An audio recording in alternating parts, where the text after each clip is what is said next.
Hello guys, আপনারা ফেসবুকে video upload করবেন শিডিউল করে। আপনারা যদি ফেসবুকে না থাকেন তাহলে সেটা কিভাবে অটোমেটিক ভিডিও আপলোড হবে আজকের ভিডিওতে আমি আপনাকে দেখানো হবে।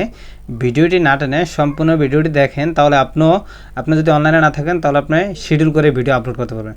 তো সেটা কীভাবে করবেন আমরা চলে যাচ্ছি এখন মেইন ভিডিওতে। আপনারা চলে আসবেন আপনাদের ফেসবুকে। যখন আপনাদের ফেসবুকে আসবেন, আসার পরে আপনারা এখানে দেখবেন যে এখানে আছে প্লাস চিহ্ন এবং এখানে আছে ফটো সিস্টেম।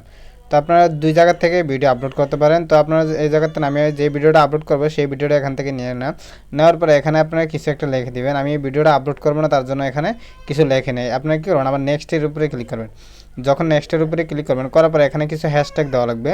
তো আপনারা এখানে কিছু হ্যাশট্যাগ দিয়ে দিবেন। আমি আপনাদেরকে দেখাচ্ছি, ভিডিওটা আপলোড করবো না। তো হ্যাশট্যাগ দিলাম। হ্যাশট্যাগ দেওয়ার পরে এখন আপনারা কী করবেন, একটু স্ক্রল ডাউন করে নিচে চলে যাবেন। যাওয়ার পরে এখানে দেখেন লেখা আছে যে শিডিউল নামের অপশন। এই শিডিউল নামের অপশনের উপরে আপনি কী করবেন, ক্লিক করবেন।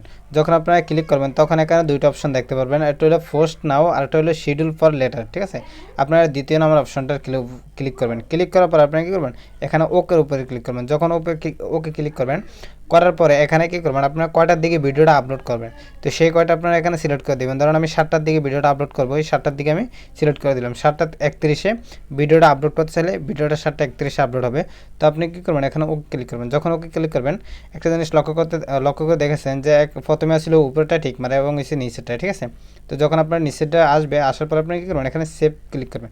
যখন আপনারা সেভ ক্লিক করবেন তখন এখানে দেখতে পাচ্ছেন যে 7:31 আমার ভিডিওটা আপলোড হবে। ঠিক আছে, এই 7:31 ভিডিওটা আপলোড হবে। তো আপলোড করার জন্য আপনি কী করবেন, এখানে এটির উপরে ক্লিক করে এগুলো ঠিকঠাক আছে কিনা সবগুলো চেক আপ করে নেবেন। ঠিক আছে, চেক আপ করে নেওয়ার পরে এখানে আরেকটা জিনিস চাবেন যে শেয়ার স্টুডিও আছে কিনা। ঠিক আছে, শেয়ার স্টুডিও এটা অন আছে কিনা। তো এটা অন করার পর আপনি কী করবেন, এখন এই যে শিডিউল এই অপশনটার উপরে ক্লিক করবেন।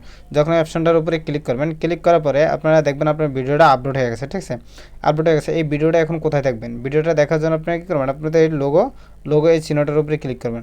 এই লোগো চিহ্নটার উপরে ক্লিক করার পরে এখানে আপনারা যে মায়ের এই অপশনটার উপরে ক্লিক করবেন। এই অপশনটার উপরে ক্লিক করবেন। এই অপশনটার উপরে ক্লিক করার পরে এখানে দেখবেন যে প্রফেশনাল ড্যাশবোর্ড নামের অপশন আছে। প্রফেশনাল ড্যাশবোর্ড এই অপশনটার উপরে ক্লিক করবেন। করার পরে এখানে দেখবেন যে এই কন্টেন্ট লেখা আছে। কন্টেন্ট আমি আপনাদেরকে মার্ক করে দেখাচ্ছি বোঝানোর ক্ষেত্রে।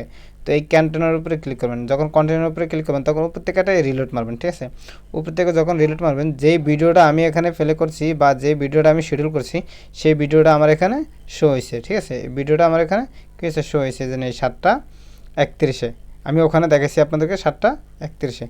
তো এভাবেই শিডিউল করবেন, শিডিউল করে ভিডিও আপলোড করবেন। আপনি যদি অনলাইনে নাও থাকেন তাহলে আপনার ভিডিওটা অটোমেটিক পাবলিশ হয়ে যাবে। তো আজকে ছিল এই পর্যন্তই। ভালো থাকবেন। যদি নতুন হয়ে থাকেন তাহলে আমার ইউটিউব চ্যানেলটাকে সাবস্ক্রাইব করে দেবেন।